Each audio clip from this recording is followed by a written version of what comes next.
Olá pessoal, boa noite a todos.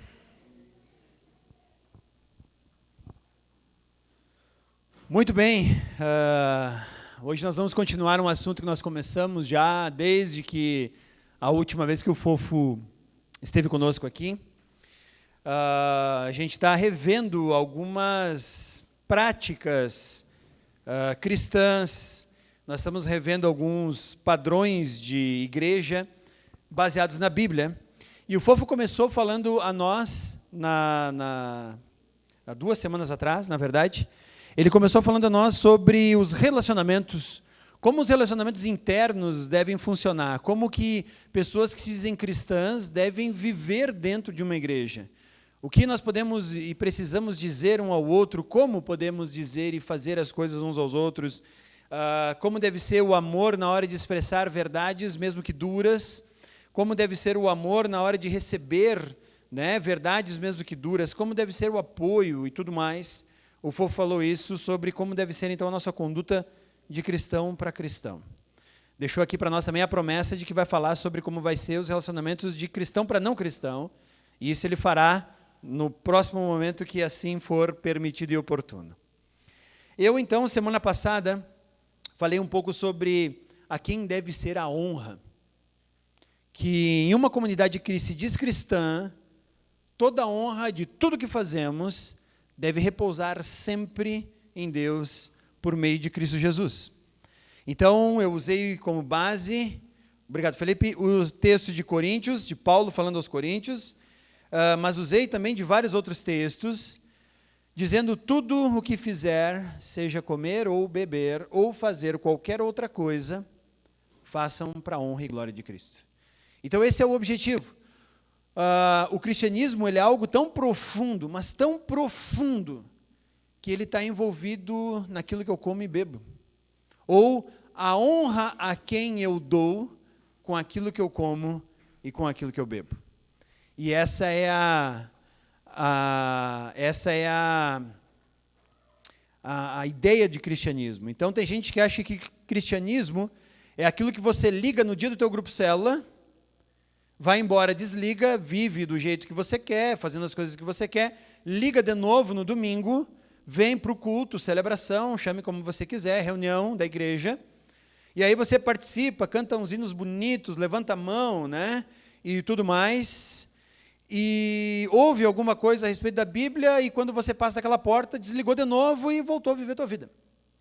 E Paulo nos ensina que o cristianismo é muito mais profundo do que isso, ele é muito mais relevante do que isso, que o cristianismo tem a ver com o que eu como, o que eu bebo e o que eu faço em qualquer outra circunstância, porque tudo o que eu faço gera honra e gera glória para alguém, e se eu faço alguma coisa que não está gerando honra e glória para Deus, alguma coisa está errada com o meu cristianismo. Então esse é o objetivo de nós estarmos conversando como igreja, como Aliança Bíblica do Bairro Pio X, sobre esses assuntos. A quem eu glorifico quando estou sentado conversando com alguma pessoa, aquilo que o Fofo falou. A quem eu glorifico quando eu estou fazendo qualquer outra coisa, aquilo que eu falei semana passada. E Deus sabe quanto eu resisti para falar a respeito do assunto que eu tenho a falar hoje. Então, acho que só o Fofo sabe e a Simone, por enquanto, o que eu vou falar. Não, o Felipe e a Gabi também sabem, Eu falei para vocês, que a gente jantou junto sexta-feira, e eu falei para vocês. Mas eu acho que o que eu vou conversar hoje vai na mesma linha, na mesma direção. Quem está sendo honrado com isso? Se há algum visitante entre nós aqui, eu já vou pedir perdão. Esse assunto não era para você exatamente ouvir, porque ele não diz respeito exatamente a você. E vou dizer a você que se você é nosso visitante, nem sempre nós falamos sobre isso, tá? Então, fica tranquilo, pode voltar outras vezes aí. Mas eu precisava que nós conversássemos sobre isso, porque Deus estava me impelindo, e às vezes eu tento resistir por algum tempo, mas quando Deus fala, nós temos que obedecer, e é por isso que eu estou aqui, então, agora não mais falando aos visitantes, mas a cada um dos membros da Aliança Bíblica do Bairro Pio X, do porquê eu vou falar a respeito do que eu estou falando agora, e isso tem a ver com obediência a Deus. O assunto que eu vou falar hoje tem a ver com dízimos e ofertas. Eu acho que como cristãos e como comunidade cristã, nós devemos saber como essa área precisa refletir Deus. Mais do que isso, como essa área precisa, na minha vida, honrar a Deus. Já que até o que eu como e o que eu bebo deve glorificar a Deus, e a gente come e bebe comprando alguma coisa, até mesmo então o dinheiro que nós temos, que Deus nos permite ter e administrar, ele também precisa refletir quem Deus é na minha vida e na vida de cada um de nós. Então, por isso eu vou falar sobre isso, mesmo que talvez constrangido, eu acho que esse é o melhor termo, constrangido por Deus a falar sobre isso para essa comunidade e para nós hoje aqui, ok? Então, dito tudo isso, feita essa longa introdução, vamos conversar um pouquinho então sobre dízimos e ofertas. Para começar a falar sobre isso, eu preciso contar para vocês uma história. Essa história tem a ver comigo saindo lá do bairro Jardim Eldorado com o meu pai para ir visitar os meus avós. E nós nunca tivemos carro. O primeiro carro, quem teve lá em casa, foi quando aos 18 anos, depois de eu ter feito a carteira, acho que eu já tinha 19, alguma coisa assim, mas enfim, que foi o primeiro carro que a família adquiriu, foi nesse período. Até então nós nunca tivemos carro, e eu até meio que dou graças a Deus por isso. Pegar ônibus ensina muita coisa que o carro não ensina, e é muito importante, às vezes, a gente fazer isso. Mas eu lembro que nós pegávamos, então, o ônibus, antigamente ele se chamava São Ciro Salgado Filho, porque ele só ia até a frente da igreja de São Ciro, depois eles estenderam até o portão da Marco Polo, e hoje ele vai até a Anarrec, por isso ele se chama Anarrec Salgado Filho. Né? Mas na minha época, então, ele se chamava São Ciro Salgado Filho. A outra opção era o Serrano Eldorado, que passava com menos tempo, mas nós morávamos perto, então a gente pegava ali. E nós íamos até o Ópera. E aí parávamos em frente ao Cine Ópera, descíamos ali, fazíamos a volta na quadra e pegávamos, então, ou o São José, ou o Vilipê, ou o Santa Fé, que eram os ônibus que vinham para essa região aqui, bairro Pioneiro e tal, porque o meu avô, ele morava no bairro São José.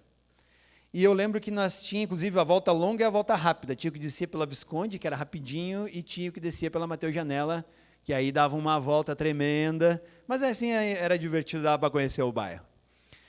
E eu lembro que nós tínhamos pego, então, o Visconde de Pelotas, e eu não sei por que aquele dia estava lotado, devia ter alguma coisa, era um domingo, então estava lotado.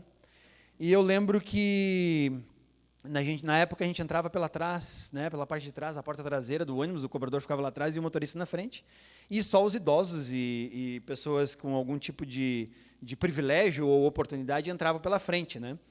E eu lembro que eu estava sentadinho ali, bem quieto, e aí entrou uma senhora no ônibus, ou foi um senhor mais velho, alguma coisa assim, e eu lembro que o meu pai estava no banco de trás, e ele só, né, deu 3 cutucadas assim na nuca, né, e disse, levanta.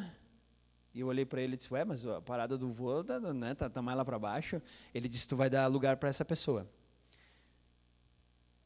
Tá, beleza, não discuti nada. Porque quando você é pequeno, os pais, eles são a nossa moral. Né? Moral é tudo aquilo que você recebe ordem para fazer e alguém tem força suficiente para te fazer cumprir. Isso é moral. Moral tem a ver com lei. Por isso que antigamente nós estudávamos no colégio educação moral e cívica. Porque moral tem a ver com isso. É uma regra específica que alguém, se você não obedecer, vai te fazer cumprir e tem todo o poder para isso. Então, quando nós somos crianças, os pais são a nossa moral, né? Não dá para discutir com pai e mãe, né, nesse tempo aí. Ética é como você vai aplicar depois a moral que te ensinaram. Essa é a grande diferença. Então, a ética, ela tem a ver com a forma pela qual eu expresso a moral. Eu posso expressar a moral sendo muito gentil e delicado com aquela senhora ou aquele senhor, né? Dando um sorriso para ele, dizendo, por favor, sente-se aqui, é um privilégio para mim poder ceder esse lugar para você. Ou eu posso levantar dizendo, poxa, mas o que esse velho está fazendo, pegando o ônibus a essa hora, me tirando do lugar? Eu obedeci a moral do meu pai, a diferença é a forma pela qual eu obedeci. Tá? Então, naquele tempo, então, eu aprendi que você cede lugar para pessoas mais velhas no ônibus. E não só isso, se ela for uma mulher grávida, você também cede o lugar para uma mulher grávida no ônibus. E se a pessoa está muito carregada, mais carregada do que você também cede lugar para essa pessoa. Ou, no mínimo, o que acontecia muito era se oferecer para segurar as sacolas daquela pessoa. Né? Tanto que daí tu se oferecia para segurar a sacola e a pessoa já ficava com o olhão aqui, né? Pensando o que esse pivete vai fazer com a minha sacola. Mas eu sabia que eu tinha que devolver depois para ela, e a minha intenção não era, porque vai que a pessoa começa um escândalo dentro do ônibus, né? Então eu nem mexia, eu dizia, ó, quer que eu segure essa sacola? Eu segurava e tudo mais. Mas é um belo de um exercício social você pegar ônibus. Se você não fez isso, passa a fazer isso mais vezes, tá? Eu te empresto o meu cartão da Visat, é bem divertido. Mas, dito tudo isso, por que eu começo a história desse jeito? O Antigo e o Novo Testamento são muito parecidos com o que eu acabei de dizer para você sobre moral e ética. No Antigo Testamento, a época e a dispensação da lei, existia um forte indício e evidência do que você deveria fazer ou não deveria fazer. Ali estava a regra e, inclusive, tinha a punição que você ganharia por não obedecer aquilo que estava moralmente sendo colocado para você. Então, quando a gente fala dos 10 mandamentos, os 10 mandamentos está falando sobre moral. Não matarás, não roubarás, não te prostrarás diante de ídolos. Em geral, tudo isso tem a ver com regra. Quando vem Cristo, nós temos agora, então, que amadurecer na nossa fé e começar a agir de acordo com a ética sobre a moral que nós recebemos do Antigo Testamento. Quando vem Cristo e alguém pergunta para ele qual é o maior mandamento da lei, o que Jesus responde para ele?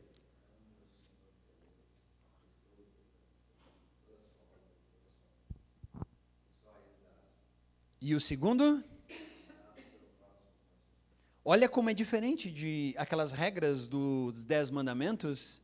Agora Jesus está explicando que a nossa vida cristã é vivida por princípios éticos. Amar o Senhor, o teu Deus, sobre todas as coisas e amar o próximo como a ti mesmo. Se você fizer isso, cumpre todos os mandamentos. Desses 2 mandamentos depende toda a lei e os profetas. Estão entendendo como é que funciona do Antigo para o Novo Testamento? É assim que funciona também com o assunto dízimos e ofertas.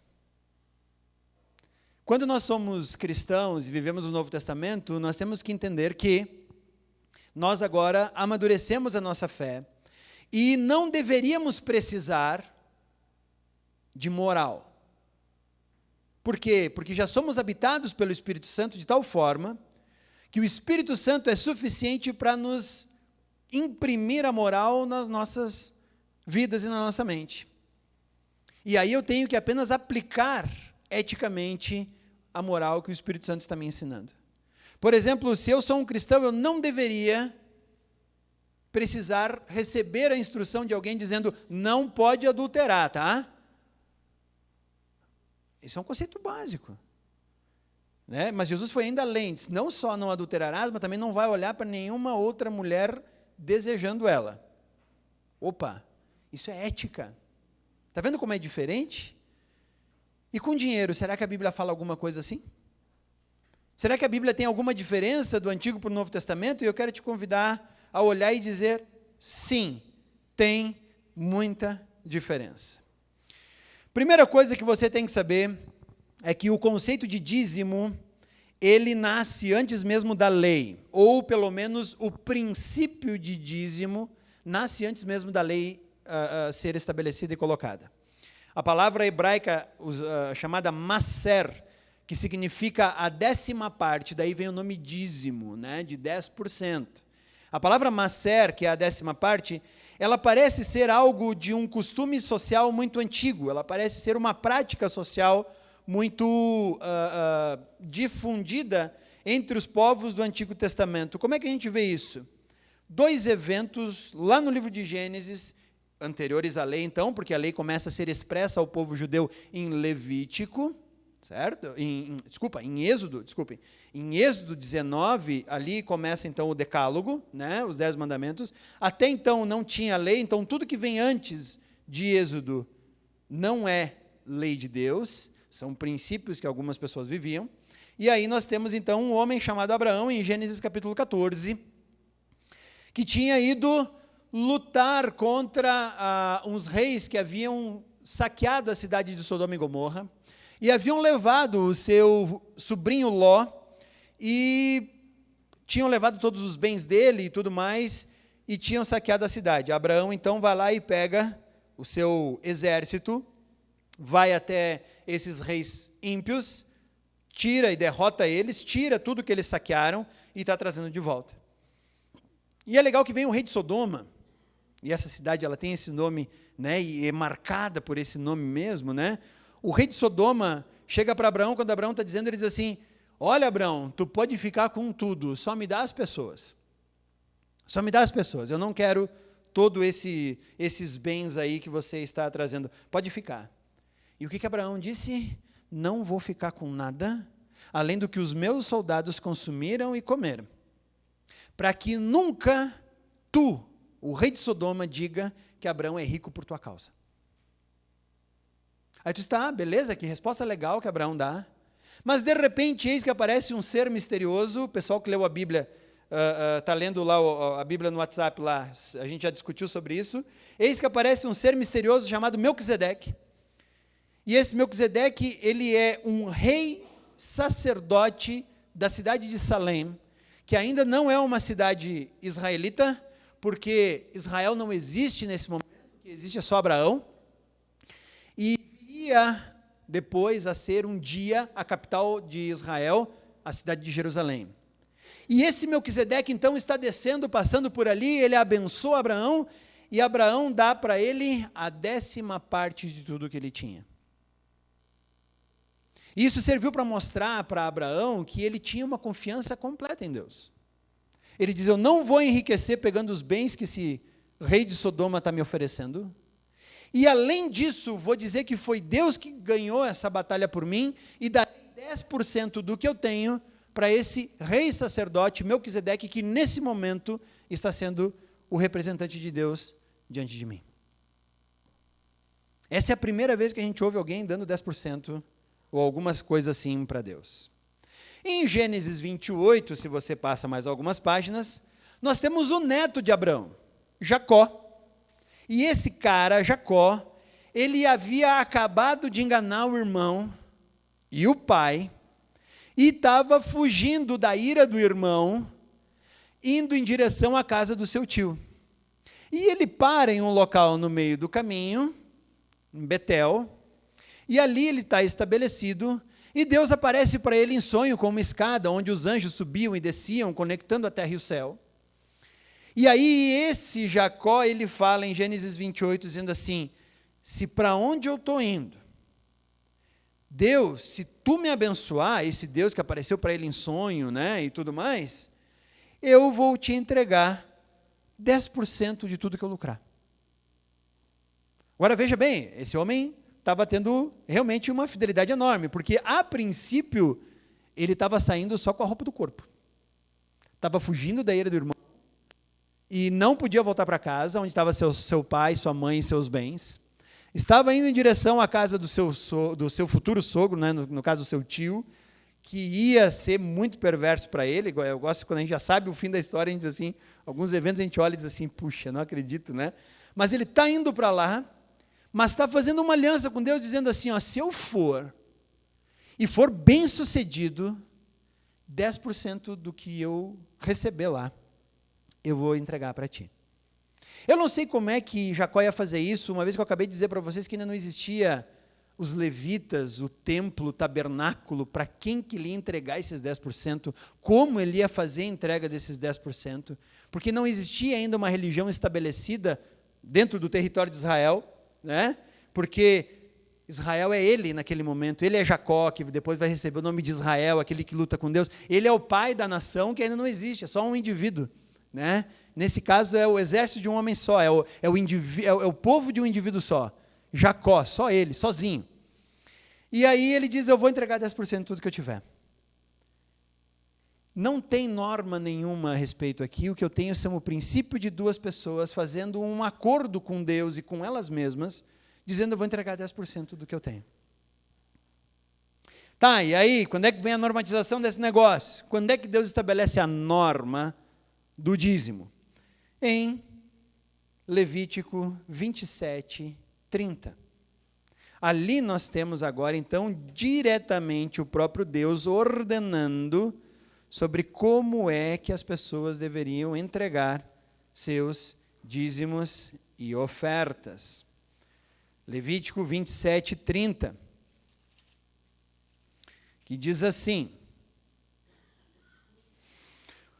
todos os dízimos da terra aqui é a região de Israel, tá? Não confunda com o planeta, tá? Todos os dízimos da terra, é a palavra macer ali, ó, dízimo, seja dos cereais, das frutas, pertencem ao Senhor e são consagrados ao Senhor.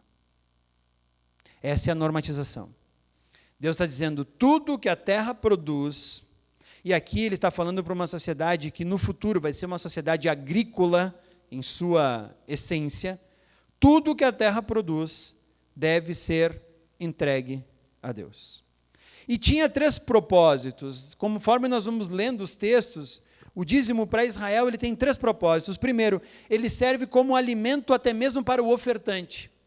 O que eu acho legal é que quando o ofertante levava uma oferta de cereal ou de alimento pacífica até o sacerdote, ele comia na mesa junto com o sacerdote.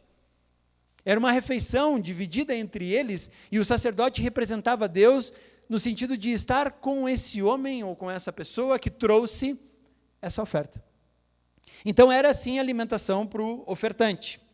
Também era a parte dos levitas. Se você olhar Números, capítulo 18, versículo 21, diz que os levitas, e quem eram os levitas? Aqueles que eram responsáveis pela religião em Israel. Os levitas, a eles deveria ser entregue, então, para o seu sustento, os dízimos e ofertas. Número 18, 21, fala aqui. Dou aos levitas todos os dízimos em Israel, como retribuição para o trabalho que fazem ao servirem na tenda do encontro. Era direito dos levitas, normatizado agora por Deus, receber os dízimos e ofertas das pessoas. Mais adiante nós vamos ver que tinha um outro princípio do dízimo, que era também usado pelos levitas para cuidar dos jovens, das viúvas, dos órfãos e do estrangeiro. Eu falei dos jovens? Não, dos pobres. O jovem tinha que se virar. Está ali, né? Jovem e pobre, é verdade. Jovem e pobre é bem por aí. Então, o dízimo ele tinha 3 princípios. Ele servia de alimento ao ofertante como uma oferta de paz, no qual o ofertante participava daquilo. Ele servia para o sustento dos levitas. E ele também era entregue aos levitas para que os levitas dispensassem esse dinheiro dentro da sociedade para aqueles que precisassem de alguma ajuda financeira. Esses são todos os princípios que Deus vai estabelecendo no Antigo Testamento. Mas aí, tu vai dizer assim, tá, mas dízimo é 10%, né? Não. A palavra macer significa 10ª parte, mas o judeu não entregava só 10% de tudo que tinha. Era muito comum que o judeu entregava, mais ou menos, em média, 23% de toda a sua renda para dízimos e ofertas. Não, mas daí, peraí, prefiro voltar para os dízimos, é mais barato. Né? Vamos negociar aqui. Não, estou falando do judaísmo, tá? Era muito comum a média ser 23%, porque eles tinham 3 tipos de dízimos. 3 tipos de dízimos. Ele tinha, em Levítico 27, os dízimos que eram entregues aos levitas. Deuteronômio 14, o dízimo dos festivais. Por quê? Porque Israel tinha várias festas que participava. Quem é que ia financiar essas festas? O próprio povo. Então, eles já separavam durante o ano a quantia necessária de dízimos para que quando houvesse alguma festa fosse totalmente de graça. Imagina nós pensar aqui, ó, Caxias do Sul cobraria um impostinho bem barato de cada caxiense e com esse imposto fazia a festa da uva. Tu diz, tá, eles já fazem isso. Sim, mas eles não é o imposto da festa da uva, tá? É com todos os impostos que a gente faz. Mas não poderia cobrar a entrada, tampouco o estacionamento. Por quê? Porque nós já contribuímos para que a festa estivesse acontecendo. Era mais ou menos assim que deveria acontecer em Israel. Israel tinha várias festas e vários momentos e deveria dar o dízimo dos festivais, Deuteronômio 14. Deuteronômio 14 também estabelece um outro tipo de dízimo, que era o dízimo dos 3 anos. Ou seja, a cada 3 anos, eles entregavam mais uma porção de dízimo para ser distribuído para quem precisasse e para todas as pessoas assim. Além disso, tinha a lei do imposto do templo. Tinha que dar mais um dízimozinho quando você ia no templo, participar do templo, fazer alguma coisa no templo, você entregava mais um dinheirinho lá. Além de tudo isso, tinha a lei da respigadura, que nós não podemos esquecer, ela era uma oferta que um judeu deveria permitir ser tirada dele pelos pobres também. O que é a lei da respigadura? O judeu ele deveria plantar toda a área que ele havia destinado para o plantio da sua terra. Mas ele não poderia colher o que ficava nas beiradas da sua terra. Ele só podia colher o miolo. Por que ele não podia colher a beirada da terra? Porque ali era para aqueles que precisassem, ou para aquele viajante que estivesse passando por algum momento de dificuldade de não poder comprar comida durante a sua viagem, ele poderia respigar o que estava na cerca. É mais ou menos aquilo que o Gava faz quando a gente vai passear de bicicleta. O que está ao alcance da mão, da rua na mão, o Gava pega. Seja uva, seja laranja, seja maçã, né, Gava? E quando a gente vai, eu sei que está garantido, porque ele tem até o canivetinho, né? Então está tranquilo. Caqui, o que o Gava conseguiu alcançar da rua, ele diz, isso aqui estou sendo, meus princípios de judeu, é meu. Não, ele não pega tanto assim, fiquem tranquilos. A gente só pega no pé dele. Mas era mais ou menos isso. Então, se você somar o dízimo, 10% do que ganha, entregue aos levitas. Se você somar o dízimo dos festivais, se você dobrar esse dízimo a cada 3 anos, que é o dízimo dos 3 anos, mais a lei do imposto do templo e a lei da respigadura, é isso que um judeu tinha que cumprir de dízimos. Então, é por isso que a gente calcula que ele chegava até 23% da sua renda entregue.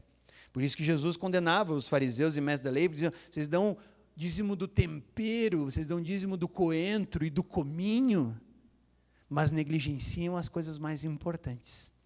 Vocês se apegam a leis muito restritivas e deixam passar o que vocês não deveriam permitir.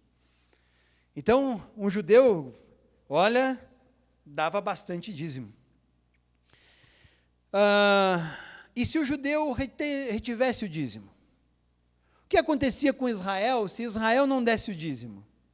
Lembra que eu falei, Antigo Testamento é normatização. Normatização, você recebe a instrução de uma lei, a capacidade de cumprir essa lei, e também recebe a consequência da desobediência dessa lei, com alguém capaz de fazê-lo cumprir quando você não fizer. Por isso que é legal. Lei é muito bom. Lei é muito bom. Eu acho que como o Brasil, nós temos leis excelentes. O Código Legal brasileiro é extremamente complexo, extremamente elaborado, lindo. Por que a gente não obedece? Porque aí, na hora de fazer cumprir a punição, aí é uma bandalheira.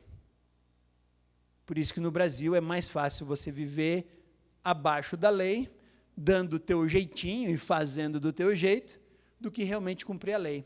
Tanto que existia no tempo do Brasil Império, um provérbio que inclusive acontecia, quando os portugueses deixavam alguém na administração aqui, existia uma lei que é a seguinte, para os meus amigos, tudo, para os meus inimigos, a lei.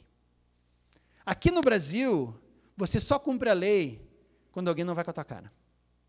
Pode ser desde da pessoa do caixa que tem que fazer você pagar um negócio ali, ou alguém lá na farmácia que diz, não, olha, eu preciso de tal documento assinado assim, com 3 vias, reconhecido em cartório, do não sei o quê, e você corre atrás e tudo mais. Agora, se você conhece alguém, aí tu está bem. Tanto que a gente fala, cara, mas como é que tu vai fazer isso? Eu conheço alguém. Beleza, no Brasil a gente já sabe o que vai acontecer então.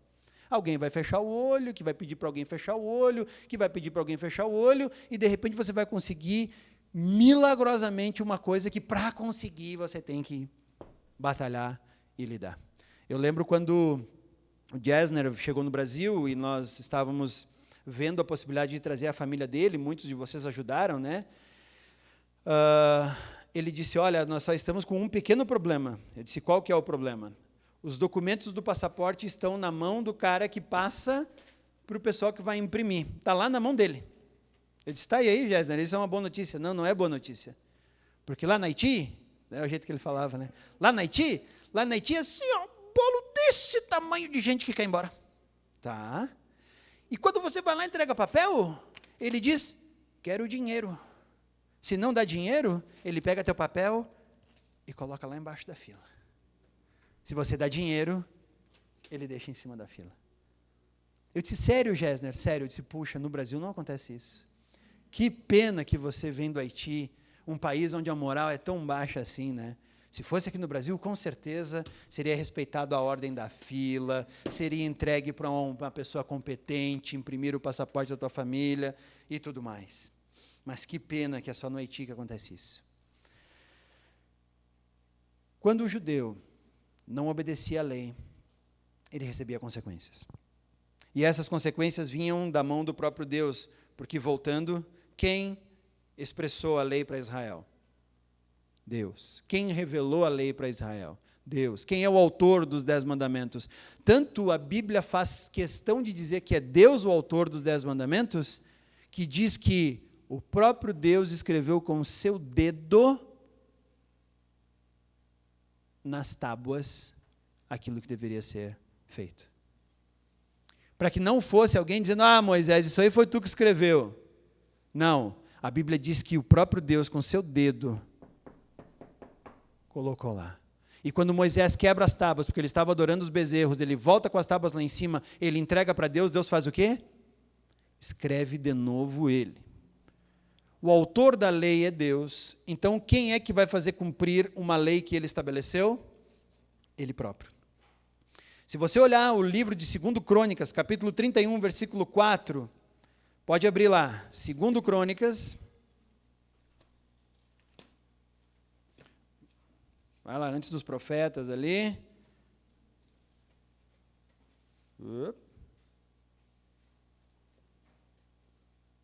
Ali. 2 Crônicas, capítulo 31, versículo 4.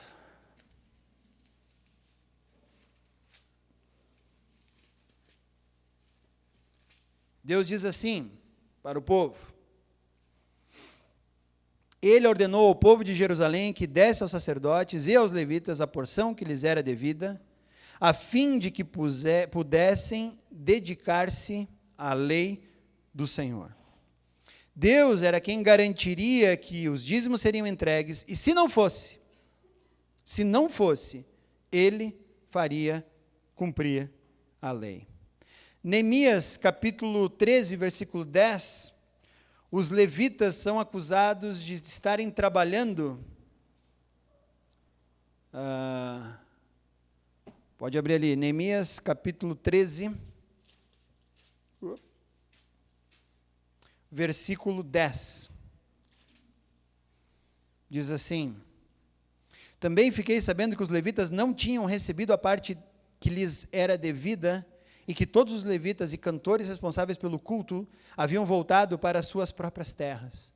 Ou seja, tiveram que começar a plantar porque não estava vindo dízimo, então o sacerdote estava se enfraquecendo e tendo cada vez menos pessoas porque não recebiam os seus dízimos. E Malaquias, talvez o profeta mais famoso a respeito disso, vai lá, bem no fim do Antigo Testamento ali, fim dos profetas, Malaquias,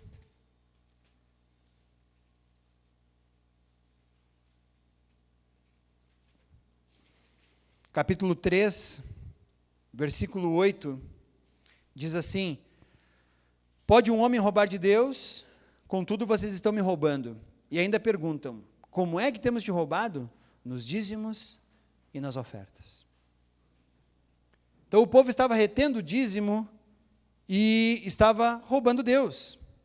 E aí o que acontece? Deus traria gafanhotos para acabar com tudo o que eles haviam plantado. E é legal que vem uma sequência aí de gafanhoto, né? Que uma hora eles acham que vão passar, vem um outro gafanhoto, e aí ele vem, então tem o gafanhoto devorador, tem o gafanhoto cortador, e eles vão passando um gafanhoto por outro, e o povo diz, mas por que essa praga está acontecendo? Porque vocês estão roubando de mim. Como é que nós estamos roubando de ti? Vocês estão retendo os dízimos e ofertas. Eu já ouvi igrejas cristãs em que a pessoa fala que os gafanhotos de Malaquias é um ser espiritual que rouba. Daí sim, você tem que cuidar do teu dinheiro contra o devorador. O devorador é aquela coisa que faz sumir o teu dinheiro. E se você retém o dízimo, vai sumir o teu dinheiro por causa do devorador, por causa disso, por causa daquilo, tem que orar contra o devorador. Gente, panaceia isso. Não tem fundamento algum. Aqui são gafanhotos que viriam e acabariam e exterminariam com a colheita de Israel. Israel não ia ter com o que se alimentar e comer, porque é uma praga entregue por Deus por eles terem retido o dízimo. Por que eu digo que é panaceia? Porque tudo isso que eu acabei de falar para vocês, e terminamos, olha só, vira mais uma página ali, o que começa na tua Bíblia? O que começa na tua Bíblia? O Novo Testamento. Tudo isso que eu falei até agora é do Antigo Testamento. Tudo isso que eu falei até agora, ele valia para Israel e para o povo de Israel. Tudo isso que eu falei até agora não é moralidade para cristão. Antes de ficar feliz, antes de ficar alegre, eu tenho que dizer para você o quê? Não vivemos de moral, a lei não pertence mais a nós. Paulo vai falar isso em Efésios, Paulo vai falar isso em Gálatas, Paulo vai falar isso em um monte de lugares, dizendo a lei não tem mais poder sobre nós. Se isso que eu acabei de dizer para você vem da lei, não tem poder sobre mim e sobre você. Mas nós vivemos de princípios. Porque se eu disser que isso não se aplica a mim, tu vai dizer, então o cristão pode adulterar, porque a lei diz lá, não adulterarás, eu não estou debaixo da lei, então eu posso adulterar. Não, nós vivemos de princípios. E tiramos desses princípios do Velho Testamento a prática que nós temos para o Novo Testamento. Então o dízimo, como 10%, como a palavra maser, ela é descontinuada do Antigo para o Novo Testamento, ela não diz mais respeito a mim e a você. Ufa, que bom, nós não precisamos entregar 10%. Não. Sabe por quê? Porque nós entregamos 100%. Essa é a má notícia. Nós não entregamos mais só 10%. Nós entregamos tudo. Lembra que eu falei semana passada? Quer comais, quer bebais, quer façais qualquer outra coisa, façam para a honra e glória de Cristo. Se comer, beber e qualquer outra coisa deve ser feito para a honra e glória de Cristo, então quer dizer que 100% de todos os recursos que você e eu recebemos precisam glorificar e honrar a Deus. Não acredito. Então quer dizer que a gente tem que trazer 100% do que recebemos aqui para a igreja, e eu vou te dizer, não tem nada a ver com isso. Não tem nada a ver com isso. Mas se você escuta aquela história de algumas igrejas que eu já escutei, traz aqui 10% e usa os 90% para aquilo que tu quiser, também não funciona. Use 100% do que você ganha. Quer você entregue aqui ou não, você vai fazer isso para Deus. 100%. E é esse o princípio que você e eu agora temos que viver.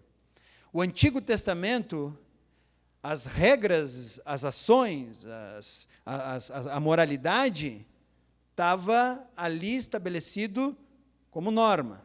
Agora, para mim e para você, é princípio. Lembra que eu comecei para você dizendo a história que um dia eu peguei o ônibus e o meu pai, que tinha autoridade suficiente, me ensinou moralmente a dar o lugar para alguém mais velho, porque ele tinha a possibilidade de fazer cumprir aquela lei caso eu me negasse? Muito bem, hoje é um princípio para mim. E se eu vejo qualquer pessoa necessitada de um assento no ônibus e eu estou sentado, pode crer que eu vou fazer isso. E não tem mais ninguém que me obrigue a cumprir aquilo. Eu não preciso estar sentado em um banco, aquele sinalizado de amarelinho, com o desenho adesivo do lado, dizendo que é para deficientes físicos, que é para grávidas, que é para idosos. Eu posso estar sentado em qualquer banco, mas se eu ver alguém precisando, eu faço isso. Por quê? Porque é um princípio Eu adquiri aquilo e agora eu continuo reproduzindo aquilo. É isso que deve acontecer com cada ordem do Antigo Testamento na vida do cristão. Por isso que o cristão ele não vive uma vida a seu bel prazer. Ele não vive a vida como ele quer. Ele vive a vida de acordo com o que Deus estabeleceu e ele vai colocando isso como princípio da sua vida. Por isso, quando eu saio por aquela porta, ninguém precisa ter um policial agora dizendo, Edgar, tu não pode adulterar. Por quê? Porque já é um princípio estabelecido na minha vida. E eu não vou fazê-lo. Edgar, olha, tu não pode roubar, hein? Não pode roubar, tu não pode tirar o dinheiro de ninguém, não pode furtar. Não precisa de ninguém me dizer isso. Porque eu sou cristão e eu vivo por esse princípio. E assim também é na questão financeira. Em todas as áreas. Então, quando às vezes algumas pessoas dizem, por que tu não vai fazer tal coisa? Porque a tua religião não me permite. Já escutei isso uma vez no encontro de carro velho. Nós estávamos no encontro de carro velho em Farroupilha, acho que era. Desculpa, antigo. Né? Não é encontro de carro velho, é antigo. Encontro de carros antigos, eu não lembro se foi, mas enfim, não era em Caxias. E a galera aqui na serva, ó. E aí eu só no suquinho e no H2O. O H2O não é a água, é aquele H2O que a gente toma. Né? Aquele H2O, né? Aquele. E o pessoal veio perguntar, mas por que tu não bebe? Porque eles sabem quem eu sou, eles sabem o que eu faço, eles sabem que o que eu sigo, né, na minha vida como cristão. Eles dizem, porque tua religião não me permite? E aí eu respondo, não tem nada a ver com religião. Tem a ver com princípios. Princípio de obedecer à lei. E tem uma lei que diz que você não pode dirigir depois de ter ingerido bebida alcoólica. Então eu não vou fazer isso, principalmente tendo que pegar uma RS num domingo, com um monte de gente indo e voltando para sua casa ou para qualquer outro local, me arriscando a me envolver em um acidente e acabar com a felicidade de uma família, ou da minha família. Ou se eu não tiver culpa nenhuma, não, eu dirijo bem, eu vou estar ok, mas você sabia que se você se envolver em um acidente, mesmo sem culpa, e você fizer o bafômetro e acusar algum índice de álcool, você é o culpado automaticamente, mesmo que você não tenha tido culpa? Então, por todos esses princípios, eu fico no suquinho e no H2O. E não é porque a minha religião pede para que eu faça. Como é que nós vemos isso, então, no Novo Testamento? Vá lá para 2 Coríntios, capítulo 8, e vamos entender como é que isso deve funcionar para mim e para você. 2 Coríntios, capítulo 8, nós vamos ler do versículo 1, não se assuste, até o capítulo 9, versículo 7. Esse é o princípio. Todo mundo chegou lá? 2 Coríntios, capítulo 8, versículo 1, diz assim: Agora, irmãos, queremos que vocês tomem conhecimento da graça que Deus concedeu às igrejas da Macedônia. No meio da mais severa tribulação, a grande alegria e a extrema pobreza deles transbordaram em rica generosidade. Pois dou testemunho de que eles deram tudo quanto podiam, e até além do que podiam, por iniciativa própria. Eles nos suplicaram insistentemente o privilégio de participar da assistência aos santos. E não somente fizeram o que esperávamos, mas entregaram-se primeiramente a si mesmos ao Senhor, e depois a nós pela vontade de Deus. Assim, recomendamos a Tito que, assim como ele já havia começado, também completasse esse ato de graça da parte de vocês. Todavia, assim como vocês se destacam em tudo, na fé, na palavra, no conhecimento, na dedicação completa e no amor que vocês têm por nós, destaquem-se também nesse privilégio de contribuir. Não estou dando uma ordem, lembra que não vivemos por ordem, mas quero verificar a sinceridade do amor de vocês, princípios, comparando-o com a dedicação dos outros. Pois vocês conhecem a graça do nosso Senhor Jesus Cristo, que sendo rico se fez pobre por amor de vocês, para que por meio da sua pobreza vocês se tornassem ricos. Esse é meu conselho. Convém que vocês contribuam, já que desde o ano passado vocês foram os primeiros, não somente a contribuir, mas também a propor esse plano. Agora completem a obra, para que a forte disposição de realizá-la seja igualada pelo zelo em concluí-la, de acordo com os bens que vocês possuem. Porque se há prontidão, a contribuição é aceitável de acordo com aquilo que alguém tem, e não de acordo com o que não tem. Nosso desejo não é que os outros sejam aliviados enquanto vocês são sobrecarregados, mas que haja igualdade. No presente momento, a fartura de vocês suprirá a necessidade deles, para que, por sua vez, a fartura deles supra a necessidade de vocês. Então haverá igualdade. Como está escrito, quem tinha recolhido muito não teve demais, e não faltou para quem tinha colhido pouco. Agradeço a Deus por ter Ele posto no coração de Tito o mesmo cuidado que tenho por vocês. Pois Tito não apenas aceitou o nosso pedido, mas também indo até vocês com muito entusiasmo e por iniciativa própria. Com ele, estamos enviando um irmão que é recomendado por todas as igrejas por seu serviço ao Evangelho. Não só por isso, mas ele também foi escolhido pelas igrejas para nos acompanhar quando fomos ministrar essa doação, o que fazemos para honrar o próprio Senhor e mostrar a nossa disposição. Queremos evitar que alguém nos critique quanto ao nosso modo de administrar essa generosa oferta, pois estamos tendo o cuidado de fazer o que é correto, não apenas aos olhos do Senhor, mas também aos olhos dos homens. Além disso, estamos enviando com eles o nosso irmão, que muitas vezes e de muitas maneiras já nos provou que é muito dedicado, e agora ainda mais, por causa da grande confiança que ele tem em vocês. Quanto a Tito, ele é meu companheiro e cooperador entre vocês. Quanto a nossos irmãos, eles são representantes da igreja e uma honra para Cristo. Portanto, diante das demais igrejas, demonstrem a esses irmãos a prova do amor que vocês têm e a razão do orgulho que temos de vocês. Não tenho necessitado de escrever a respeito dessa assistência aos santos. Reconheço a sua disposição em ajudar e já mostrei aos macedônios o orgulho que tenho de vocês, dizendo-lhes que, desde o ano passado, vocês da Acaia estavam prontos a contribuir, e a dedicação de vocês motivou a muitos. Contudo, estou enviando os irmãos para que o orgulho que temos de vocês, a esse respeito, não seja em vão, mas que vocês estejam preparados, como eu disse que estariam, a fim de que, se alguns macedônios forem comigo, e os encontrarem despreparados, nós, para não mencionarmos vocês, não fiquemos envergonhados por tanta confiança que tivemos. Assim, achei necessário recomendar que os irmãos os visitem e concluam os preparativos para a contribuição que vocês prometeram. Então, ela estará pronta como oferta generosa, e não como algo dado com avareza. Lembrem-se, aquele que semeia pouco também colherá pouco, aquele que semeia com fartura também colherá fartamente. Cada um dê conforme determinou em seu coração, não com pesar ou por obrigação, pois Deus ama a quem dá com alegria. E Deus é poderoso para fazer que toda a graça lhe seja acrescentada, para que em todas as coisas, em todo o tempo, tendo tudo o que é necessário, vocês transbordem em toda boa obra.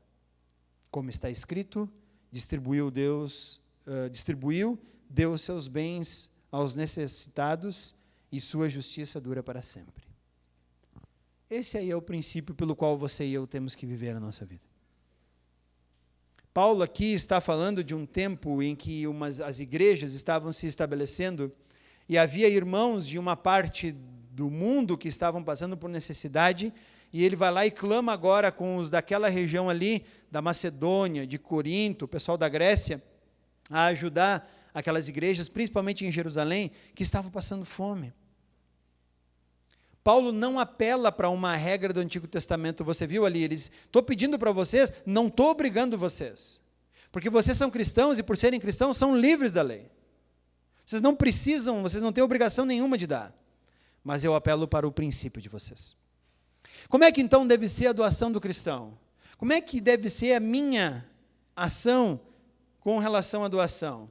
Do versículo 3 a 4, Paulo é enfático dizendo que tem que ser uma oferta voluntária. Ninguém pode te obrigar a doar, ninguém pode te obrigar sequer a dizer, a quantia que você tem que doar é essa. Ah, mas e se eu quiser doar 10%, posso? Fica a teu critério, é um princípio para ti doar 10%? Mantém, não tem problema. Por isso, na Aliança Bíblica do Bairro para o 10º, nós não chamamos de dízimo o que as pessoas entregam. Nós chamamos de oferta. Porque é uma oferta. Ah, mas e se o cara quer dar 20%? Não, só pode dar 10%. Ao mesmo tempo, se ele quer dar 5%, ok, não tem problema. Não há nenhuma regra obrigando você a fazer isso. No versículo 7, Paulo fala que é uma manifestação de generosidade e não de avareza. É uma manifestação de alguém que tem fé, de alguém que é sábio e de alguém que tem amor. Amor pelas pessoas ao seu redor, que está disposto a contribuir. Então, o dízimo não é uma obrigação, mas é uma manifestação de generosidade.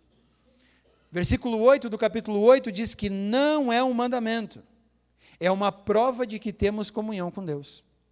Então, reter ofertas é prova de não ter comunhão.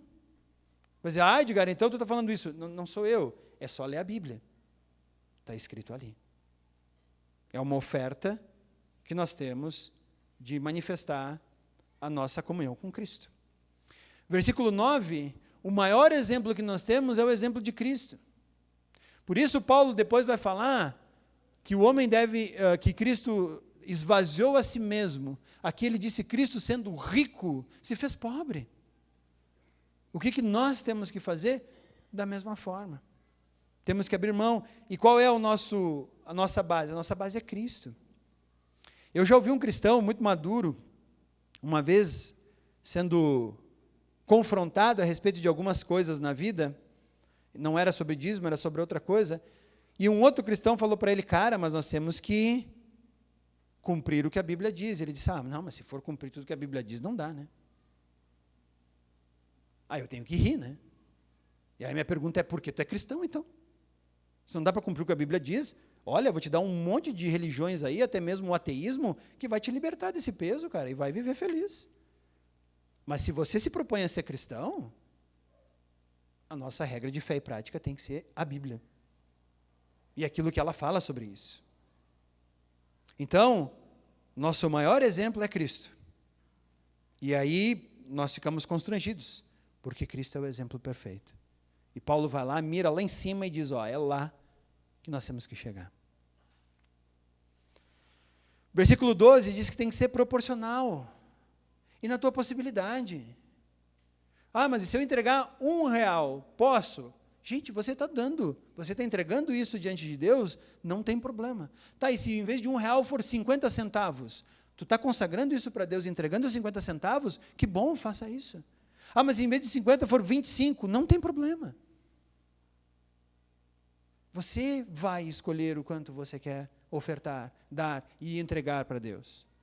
Você vai escolher aquilo que você quer fazer, mas não esqueça de administrar todo o resto de forma a cumprir. Eu gosto muito das notas de real. Não sei se você já percebeu, mas na nota de real tem a frase de um salmo lá. Já olhou a nota de real? O pessoal até esses dias estava fazendo uma hora encrenca, vamos tirar isso aí daí, onde é que já se viu e tal. Eu não seria a favor de tirar, mas se um dia quiserem tirar, não vou nem discutir. Mas não tem lá escrito uma nota de real, Deus seja louvado? Cara, como eu gostaria que o meu cartão de crédito tivesse a mesma tarja. E como eu gostaria que quando eu abrisse o Pix, viesse a mesma frase. Sabe por quê? Porque se eu vou comprar alguma coisa com uma nota de real e eu leio ali, Deus seja louvado, eu posso perguntar para mim mesmo, Deus está sendo louvado com isso que eu estou comprando? Deus está sendo louvado com isso que eu estou adquirindo? Quem vai receber honra e glória com isso? Por isso eu gostaria muito, porque tu imagina uma pessoa que pega uma nota de real, que está escrito Deus seja louvado, e paga o motel do qual ele acabou de sair com a amante, e a esposa dele está em casa e ele está usando notas de real para pagar aquele motel, e a pessoa do motel está recebendo aquele dinheiro, e está escrito Deus seja louvado. Será que Deus está sendo louvado com aquele dinheiro? Definitivamente não. Mas se aquela pessoa talvez fosse um cristão, ele poderia, quando pegasse e olhasse para aquilo, se ajoelhar e dizer, Senhor, me arrependo de todos os meus pecados e de tudo quanto tenho feito.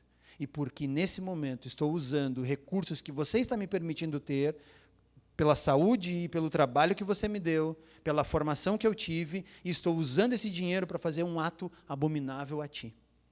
Me perdoa, Senhor. Uma pena que não tem isso no cartão de crédito. E aí a gente deslouva a Deus só botando a senha, né? Agora nem precisa senha, é só pip, pip. E nem lembro que Deus existe. Só estou consumindo e comprando. Tem que ser proporcional, tem que ser na possibilidade que você consegue, mas tem que ser a exemplo de Cristo. Versículo 13 e 14, na generosidade, mais uma vez, Paulo usa essa palavra 2 vezes, dizendo que o princípio pelo qual nós ofertamos e entregamos tudo o que ganhamos como recurso do nosso trabalho na mão de Deus. Amanhã comemoramos o dia do trabalho, vamos, desfrutar, ter um legal, tem gente que vai viajar, tem gente que já está viajando, tem gente que vai fazer churrasco, tem gente que vai fazer um monte de coisa, e nós vamos celebrar o fato de termos trabalho, isso é ótimo.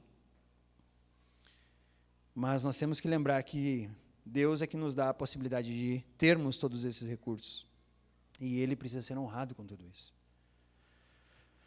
Capítulo 9, versículo 3 e 4, começa dizendo assim, que deve-se estar sempre pronto a doar. Quando nós somos pegos de surpresa, alguém vem pedir alguma ajuda, alguma coisa assim, e eu não tenho a oportunidade, eu não tenho a prontidão de fazer aquilo, é uma vergonha o que Paulo fala.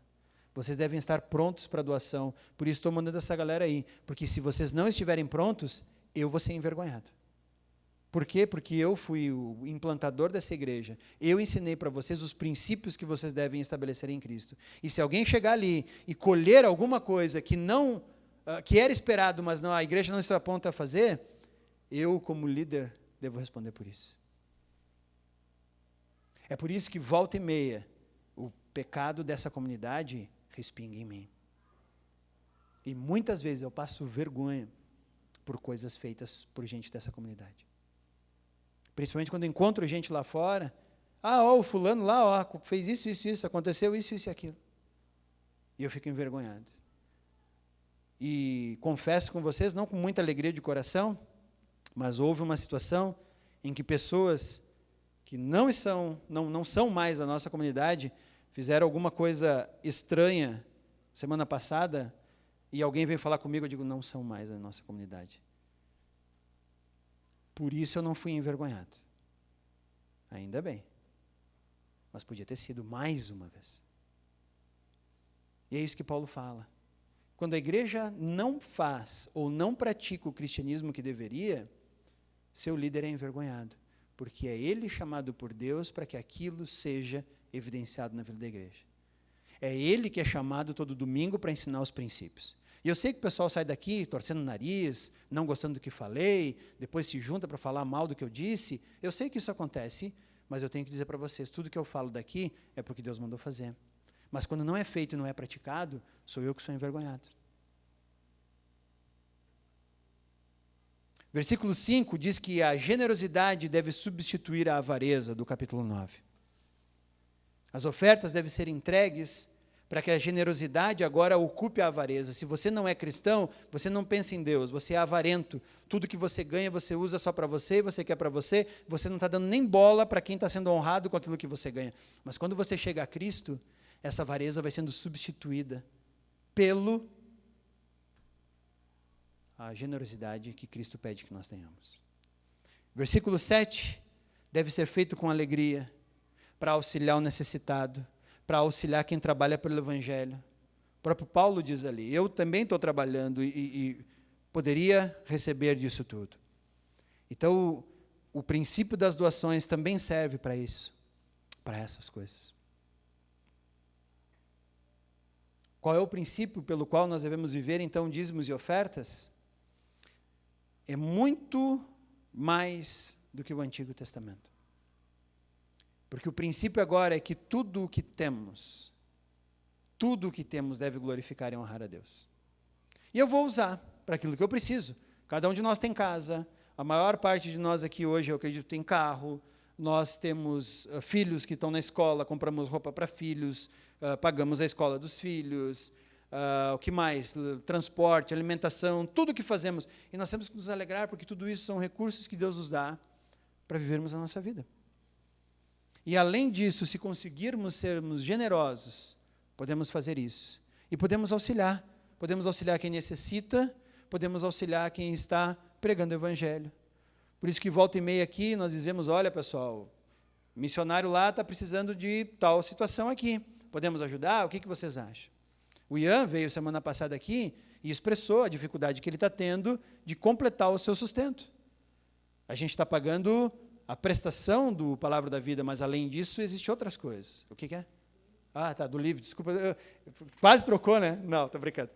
A Palavra da Vida era o meu, né? A Aliança pagava a minha prestação. Simone e eu tivemos a mesma situação. A Aliança disse, vão lá para São Paulo, nós estamos pagando o curso de vocês. E para alimentação, Simone e eu, então, estávamos na igreja de presbiteriana de Vila Mariana, que nos recebeu e nos dava o que faltava, e até mais, foi muito generosa aquela igreja conosco, para que nós tivéssemos transporte de Atibaia para São Paulo. Então, pegava ônibus, pegava metrô, tinha que estar lá, nós tínhamos que comer, nós tínhamos que nos deslocar em São Paulo, até a casa onde nós dormíamos, voltava, pegava ônibus e tudo mais, e a igreja supriu tudo. E aquilo que nós comíamos, nós tínhamos direito a algumas refeições, como vocês têm lá, algumas refeições só no seminário. As outras a gente tinha que se virar. E nos virávamos como? Com a oferta generosa que a igreja dava. Então, é muito legal ser beneficiado por isso, e é um privilégio poder ajudar. Hoje nós ajudamos, hoje tem pessoas que a gente consegue ajudar e tudo mais, e é para mim um privilégio poder repetir aquilo que Deus dá. Isso são princípios. É assim que nós devemos viver. 100% do que nós ganhamos de recurso deve honrar e glorificar a Deus. Quantos por cento nós vamos doar, nós vamos ajudar pessoas, nós vamos entregar ali no gasofilácio, ninguém vai te cobrar isso. Mas até mesmo isso, precisa honrar e glorificar a Deus. Então, nós ainda não terminamos a série. Vamos continuar com os princípios pelos quais uma igreja precisa crescer e se desenvolver. Hoje, o princípio foi dízimos e ofertas. Então, a partir de hoje, risca a palavra dízimo e usa a palavra oferta. Ah, mas eu quero dar 10%, quero chamar de dízimo. Chama como quiser, mas saiba que no Novo Testamento é oferta e ela não está atrelada a uma quantidade de dinheiro que você ganha para você doar. Mas faça e cumpra isso que está previsto aqui. Vamos orar? Senhor Deus, agradecemos porque Tua palavra é viva e eficaz. Agradecemos porque Tu és o Senhor que cuida de todos nós e nos dá o privilégio de termos nosso sustento. Tu nos dá o privilégio de termos um emprego, Tu nos dá o privilégio de termos cognição suficiente para entender e fazer o que fazemos, Tu nos dá saúde suficiente, Tu nos dá a capacidade de nos deslocarmos, e com isso nós entregamos amanhã, o dia do trabalhador, nas Tuas mãos também, porque é parte da Tua graça, do Teu amor e da Tua misericórdia. Infeliz daquele que acha que trabalha e ganha e é sustentado sem Tua ajuda e Tua graça. Senhor, ao mesmo tempo, também queremos entregar tudo o que ganhamos nas Tuas mãos, como um princípio pelo qual devemos viver. Porque é assim, Pai, Tu nos dá tudo e que Tu sejas honrado com tudo que ganhamos. E também com a generosidade que nossa comunidade tem, que nossa comunidade expressa, e com a ajuda que podemos fazer para todos aqueles que precisam e estão, de alguma forma, sendo beneficiados por aquilo que Tu nos dá a oportunidade de doarmos e fazermos. Obrigado, Senhor, por isso, para a Tua honra e Tua glória sejam todas as coisas. É isso que nós pedimos, em nome de Cristo. Amém.